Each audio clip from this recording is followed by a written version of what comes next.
Hello, my name is Tracie Loveless-Hill, and I'm the author of Praying Time, and we're on JRLive. Hello, and thank you for stopping by. I'm your host, Jerry Royce, and welcome to Positive Power 21 Network, where you get your positive on. This is a worldwide podcast for growth, wealth, and success. Thank you. Positive Power 21.org, Internet Radio.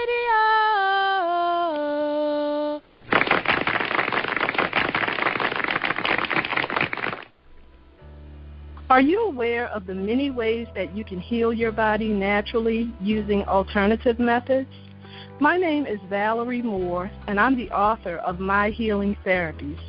My Healing Therapies is a book that unveils 7 ways to naturally heal your body, restore your mind, and revive your spirit.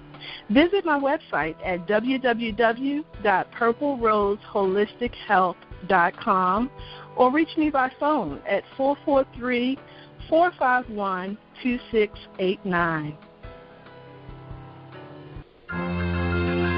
Hey, have you ever heard of vaginas talk? Have you ever had a conversation with your vagina? If you haven't, you're missing out on one hell of a conversation. This is Purple Barbie, the author of This Is Your Vagina, The Vagina is Where the Heart Is. Join me on a quick adventure as one woman reclaims her life by releasing her past and reestablishing her future, all with the help of the one who knows her the best. You can call her V. Are you looking to vacation soon? Let Roberts Travel Services help you reach your travel needs. We specialize in group travel, honeymoon, girlfriend getaways, mission trips, and more. You can reach us at 404-939-6638. You can email us at robertstravelservices@gmail.com and on the web at www.robertstourismservices.com and look us up on Facebook at Roberts Travel Services. What's stopping you from making more, having more, and being more? Hi, I'm Helen McMillan. I'm a success coach. I can help you shift into your $1 million zone of joyful success. Be your most magnetic, confident, and powerful self. The first step is to get my free ebook, 7 Simple Ways to Shift into Your $1 Million Zone. Go to www.yourmilliondollarzone.com and download it now.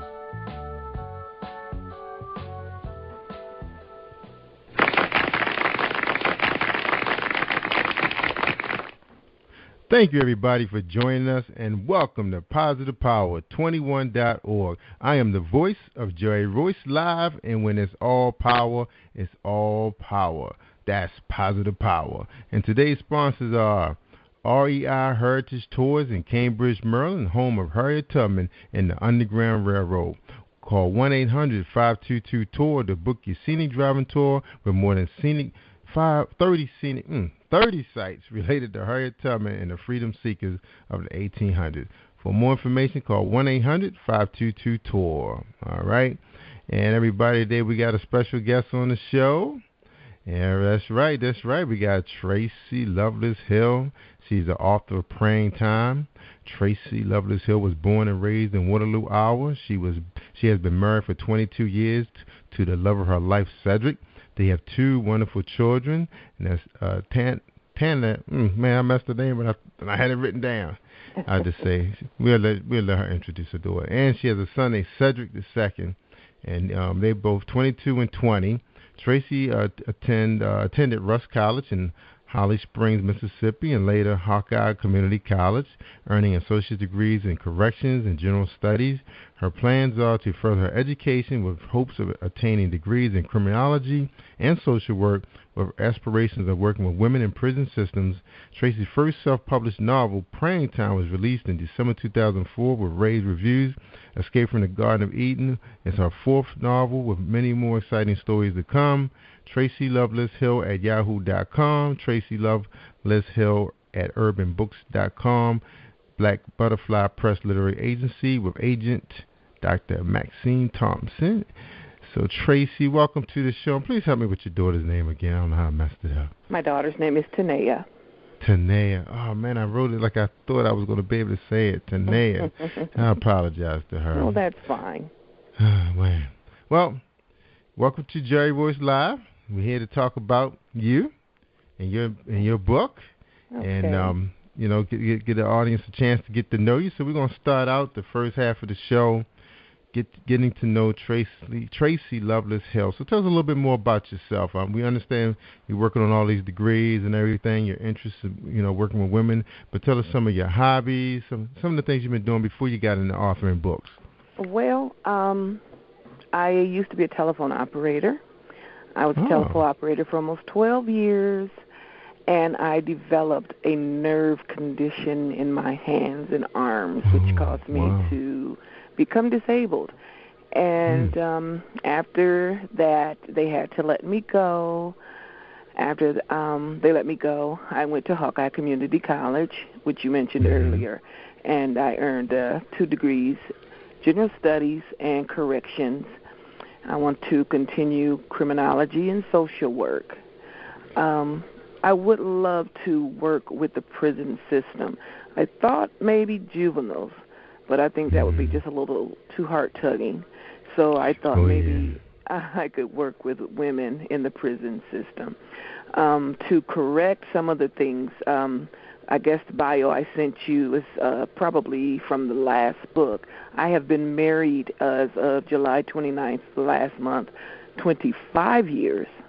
Oh, 25 years. You go now. Let me change that big number. You passed me then. I got 23. So you got 25. Wow. Yes, I've been married 25 years. And yes, I was born and raised in a very spectacular small city in Iowa named Waterloo. There's a lot of talented, untapped talent, singers, poets. Really? Yes.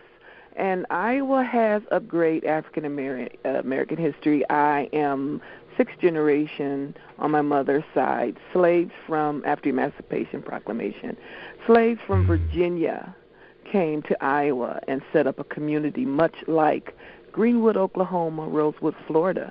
And that's one of the things that people do not know. That's right. They sure don't. You got to put it out there, what you just did. Am. Very proud. Very proud. Good for you guys. Good for you. All right. That was some good bit of news there. And, we need a lot of that. Shoot, maybe Positive Power could step up the history lesson one day and put some stuff out there people don't know. One of my passions is Black history. I love it. I love to read. You asked my hobbies: reading, listening to traditional gospel music. I collect porcelain dolls, elephants with the truck raised high, and things like that. Antiques. Antiques. Good. So you don't sell them, or you just like visiting antique shops like on Saturdays? Oh no, I like collect. I got that from my grandmother. I like to pick up little pieces of things and just sit at home and enjoy them. I have a salt box. It's a stone jar where they used to, in 1800s, they used to keep the salt in. And it's blue, it's beautiful. It belonged to my grandmother, and when she passed away, before she passed away, she gave it to me. And it is in my living room. I look at it every day. I think it's one of the most beautiful pieces that I have. So don't give up on the old. There are some beautiful things in antiques. That's right. It is.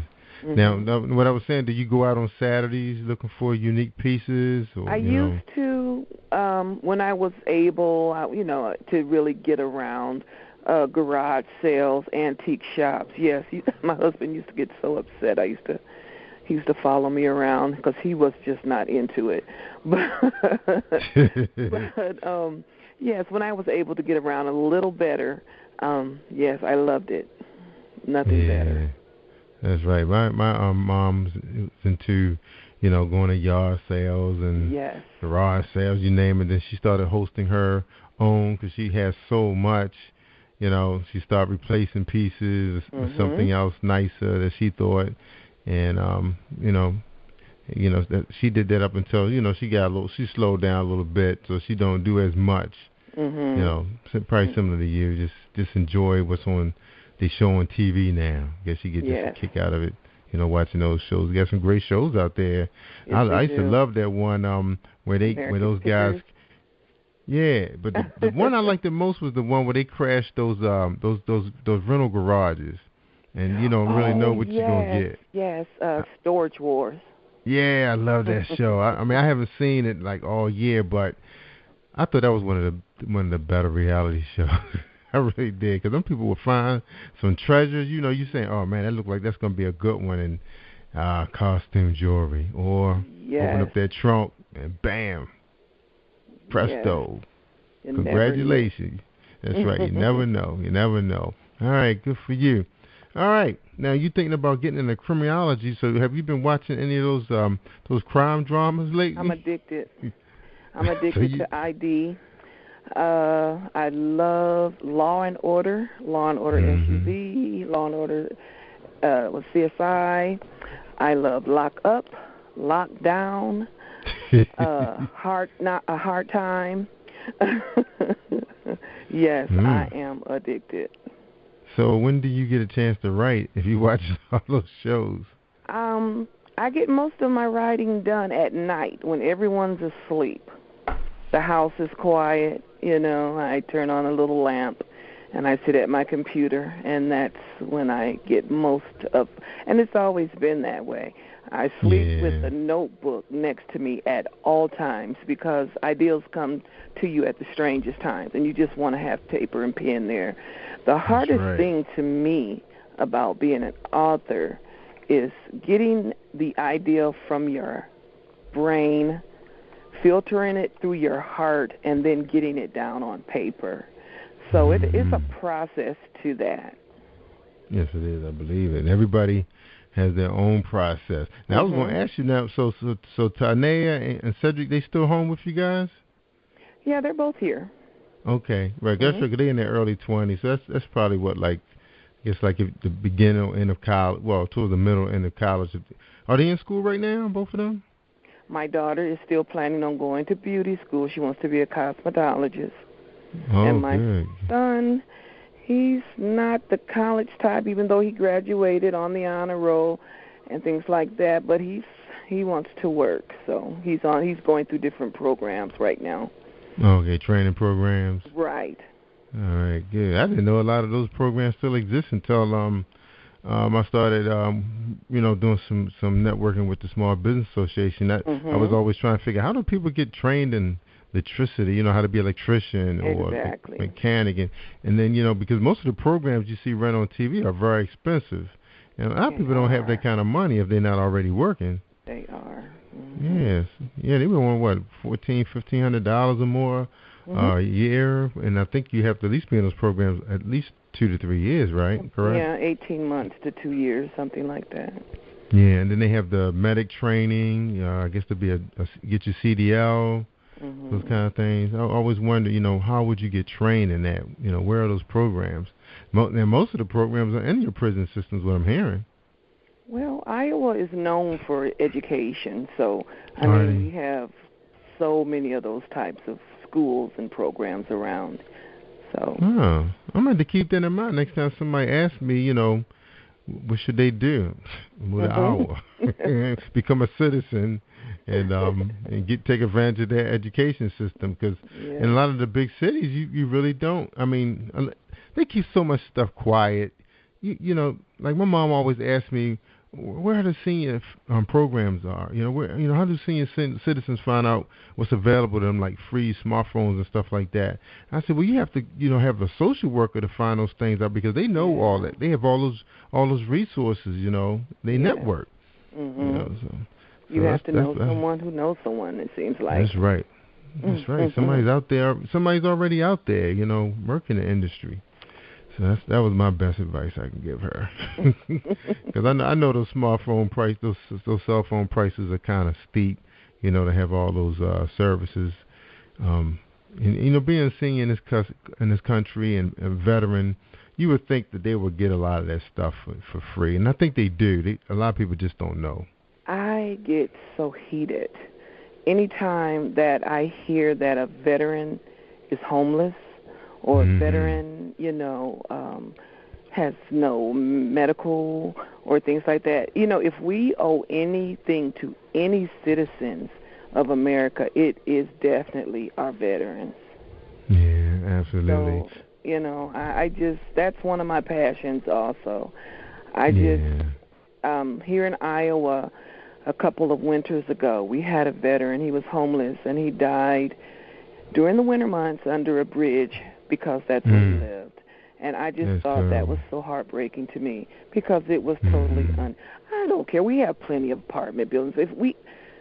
There's no reason we should have homeless people, period.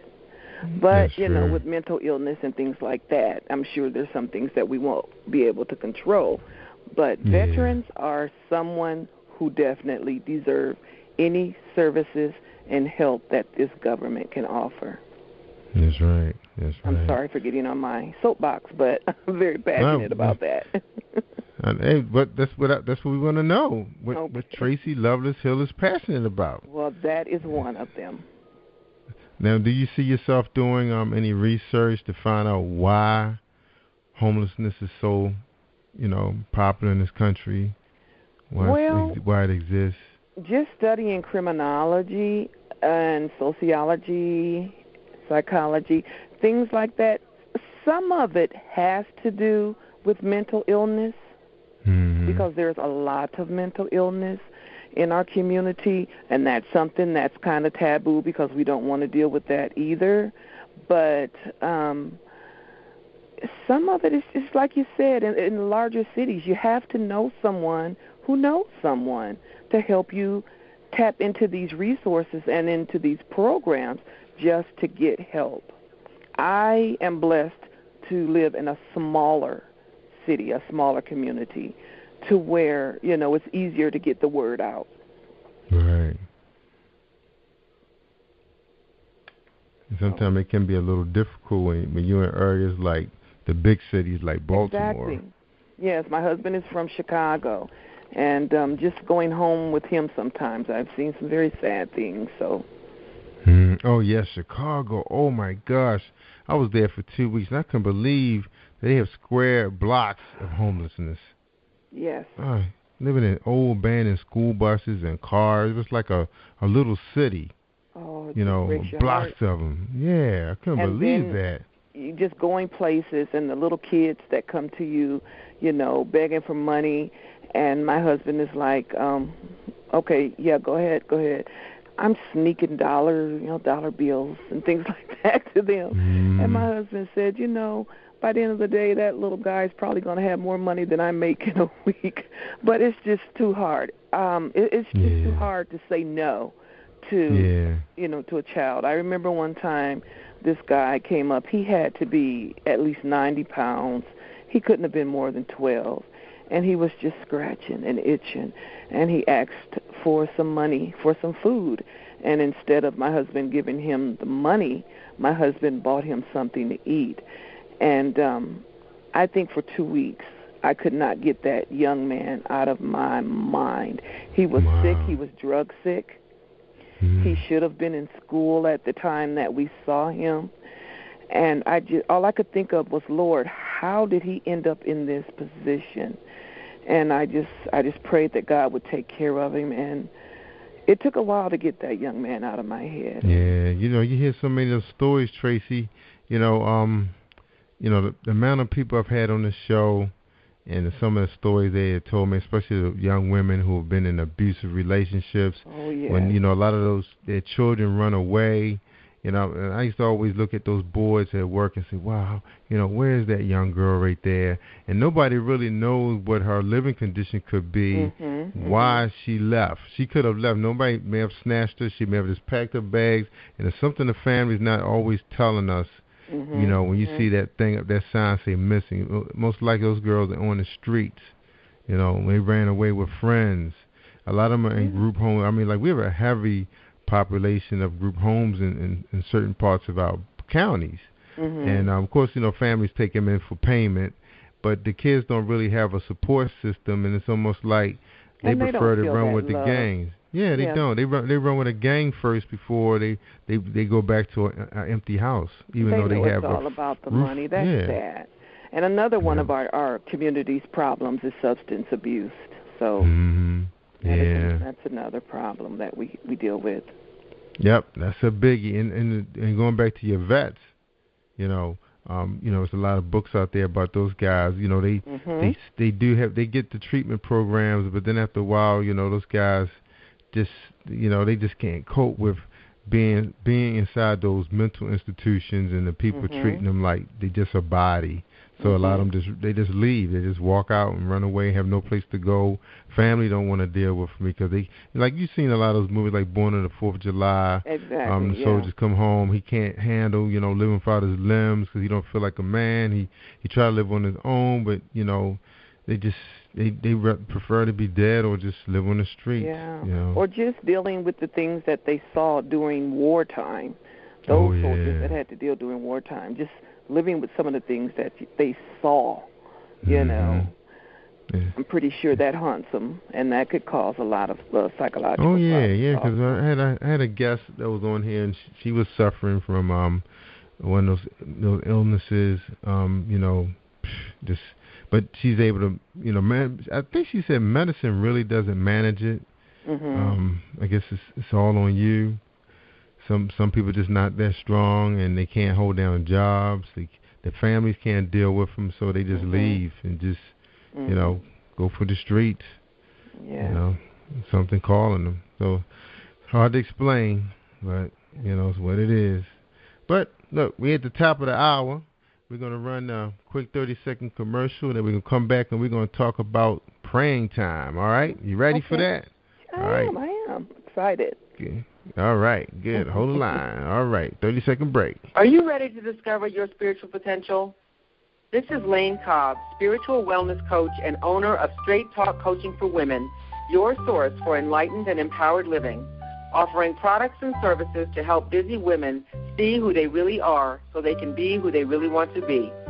Contact us at www.straighttalkcoaching.com or call 443-756-8391 to empower your spirit and achieve your full potential. All right. We're right back. Thank you, everybody, for holding on. We're on the line with Tracie Loveless-Hill from Waterloo. Born, she was married for 25 years with Cedric. That's all right. And then she had time to pen a book. So she must be taking care of Cedric. He hanging around for 25 years. Or maybe she hanging around for 25 years. So I think we both were doing a little bit of both. Yeah, holding each other up, right? That's all right. I understand. All right, now we're going to get into praying time. Tell us a little bit about praying time. Somebody's looking at this book. Why should they open it up? Why should they buy it? Praying time, about 15 years ago, I remember reading an article in Essence magazine, and it was about the trials and tribulations of what the wife of a minister goes through. Mm-hmm. And it was a very intriguing article for me. And I don't know, for the years that article just sat on my heart. I guess one of the women, it just really touched me, some of the things that she went through. She was a strong woman. She was not a stupid woman. She knew the things that her husband was doing. And I don't know, once the job let me go, I went to school for those 2 years, and I got my 2 degrees. I was like, what else can I do now? So I've always loved to write. When I used to go to Rust College, I used to write poems for the Rustorian newspaper. So I just started jotting down ideas, and I was coming up with just very good ideas about what a preacher's wife may have to go through in praying time. Now, the synopsis is God calls a special woman to be a pastor's wife. That's right. The Reverend Randall C. Harris, pastor of a large and prominent church, seems to have it all. Handsome, charismatic, influential, and well-loved by his congregation and his beautiful wife. Reverend Harris is a deeply spiritual man. He's involved in the community and dedicated to his church members, especially the female ministers. Yes, I am a man of God, but first and foremost, I am a man. These are the Reverend Harris's rationale for the things that he does. Oh, gosh. That they may not line up with his Christian ethics. He truly believes he's entitled to pursue the delights of the flesh as long as he fulfills the duties of his ministry. But Reverend Harris will find that there are terrible consequences to pay in when praying time becomes praying time. Wow. So this is a fiction book, right? It is Christian fiction, yes. Christian fiction. You know, it's funny you wrote this book, because this is kind of the subject of a lot of churches right now. They have single pastors, as well as, you know, married pastors who probably, you know, have come to the end of the rope of their marriage. Because, you know, like you said, he's a man and she's a woman, and sometimes, you know, pursuing a church, building a church is you know, it's like a business in so many ways. And it was his vision, and maybe not hers at the time. And after a while, the woman comes to a point in her life where she say, you know what, it's time for me to think about me now, get my life going. This is his dream. And what happens? They end up splitting up or separating. And what happens? Now, you know, he's seeking a new wife. Where is he going to find her? You know, Bible college, congregation. Women are pursuing him. You know, a lot of those guys are very, you know, very fabulous dudes. You know, they live that fabulous lifestyle that you know, that everybody wants. You know, so in your book, what's the message that come out of this book for just someone who's just a strong Christian? This book has several different messages. Like I said, the pastor of the church, he allows his ego and his status to take him places where he know he should not go. His wife, who he met in college, she's also the daughter of a preacher. And before they got married, her mother set her down, and she asked her daughter, she said, do you think you can handle being the wife of a minister? And she thought about her husband-to-be. She knew that she loved him, and she answered yes. So it wasn't like she did not know what she was getting into. But this book will take you through some ups and downs. I have been told by different people that it has made them, just this book has made them laugh, cry, become angry.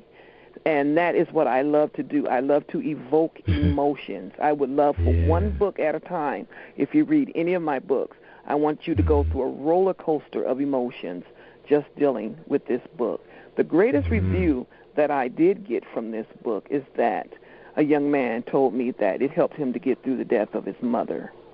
Reading my books, there are many messages in the book.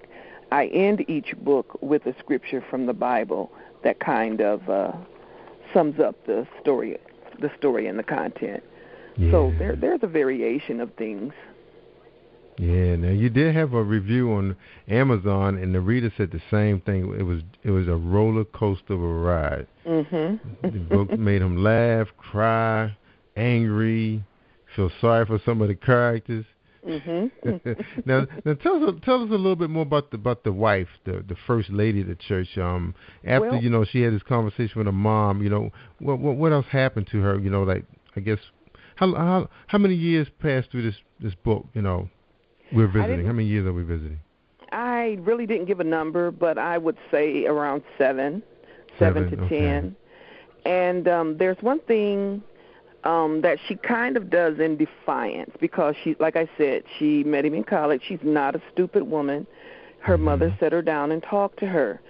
And the one thing that he just cannot stand is, even when he's out in the street doing his thing, he comes home, she's on her hands and knees, she's cleaning the house. And while she cleans the house, she likes to wrap her hair up with this black scarf.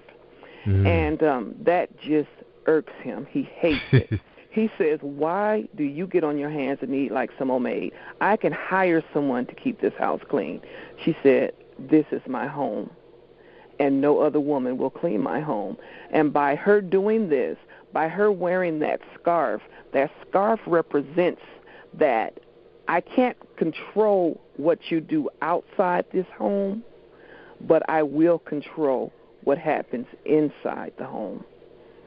So that is one of the, I guess, one of the little variations that I was speaking of. Yeah. So she's not a stupid woman. Yeah. And she knows deep down who he truly loves. And he gets out there, and something happens to him, and it causes him to redeem himself. But he goes through quite a bit before he gets to that point. So when we get to that point, I'll explain that further.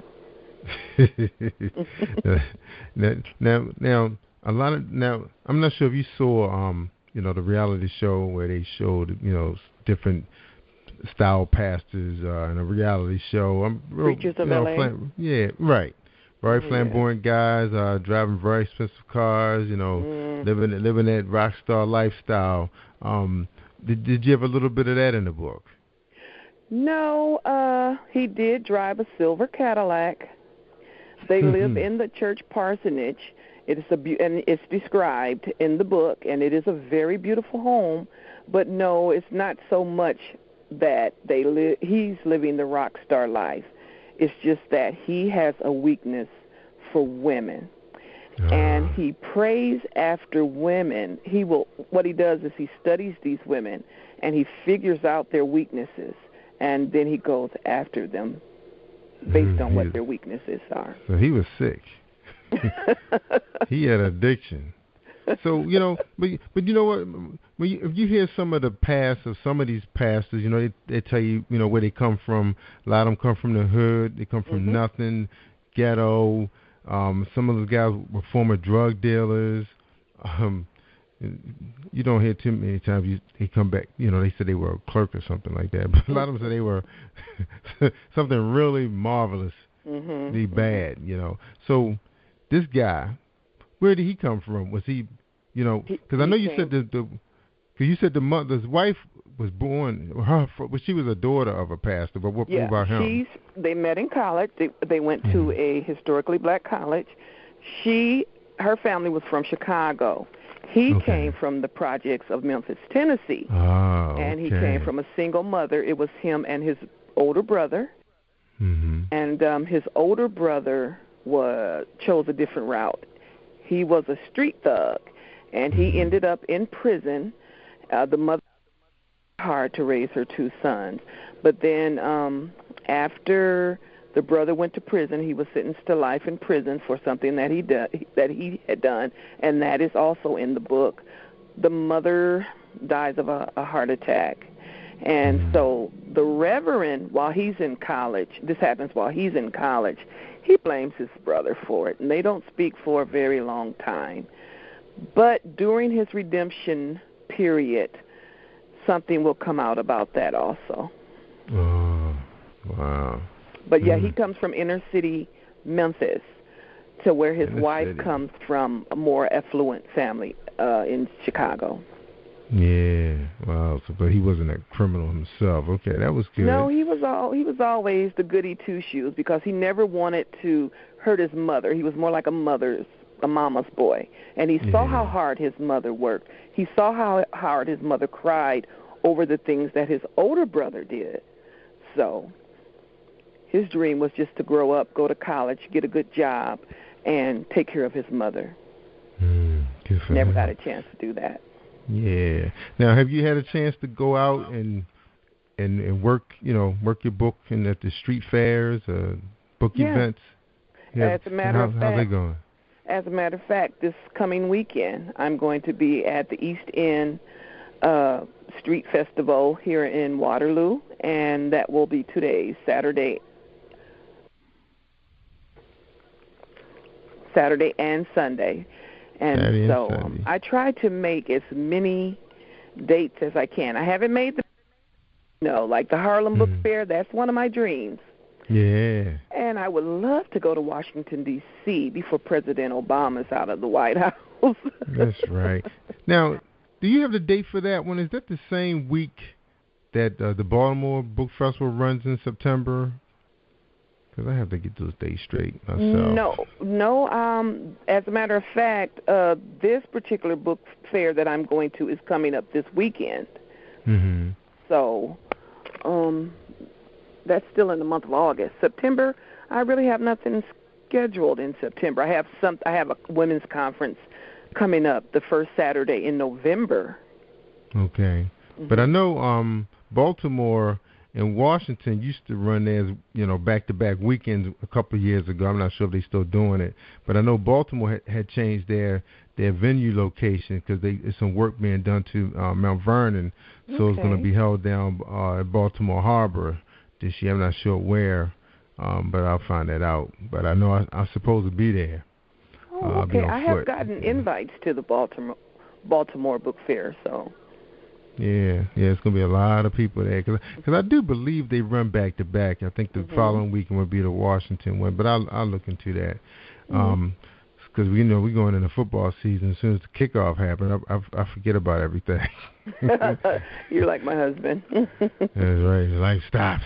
But I know Intrigue Publishing, they are having a book festival here in Baltimore County, in the Hunt Valley area of Baltimore County, coming up in October. So I know they have a weekend that they have their event, which should be really, really nice. They're expecting a good group to come out for this. I have to get some more information so I can start talking about it.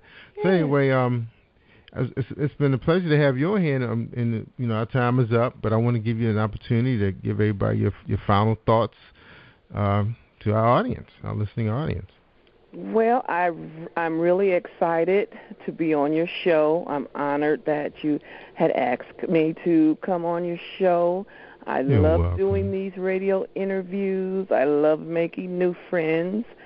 My new friend, Jerry Royce. That's right. And I'm just excited talking about my book, and I hope and I pray that everyone out there listening will purchase it. You could go I like to say that you can go to Walmart.com and purchase it. That is the least expensive. Or you can go Amazon, Barnes & Nobles, most of the book sites that have it. I am with Urban Book Kensington in the Christian fiction department. Good. Mm-hmm. Good for you. Good for you. So you heard that? I'm gonna shoot it out there to my people. Make sure they have an opportunity to one click it and buy it. Oh, so that'd be great. That'd be awesome. Please. And your book, that book you have written, Praying Time.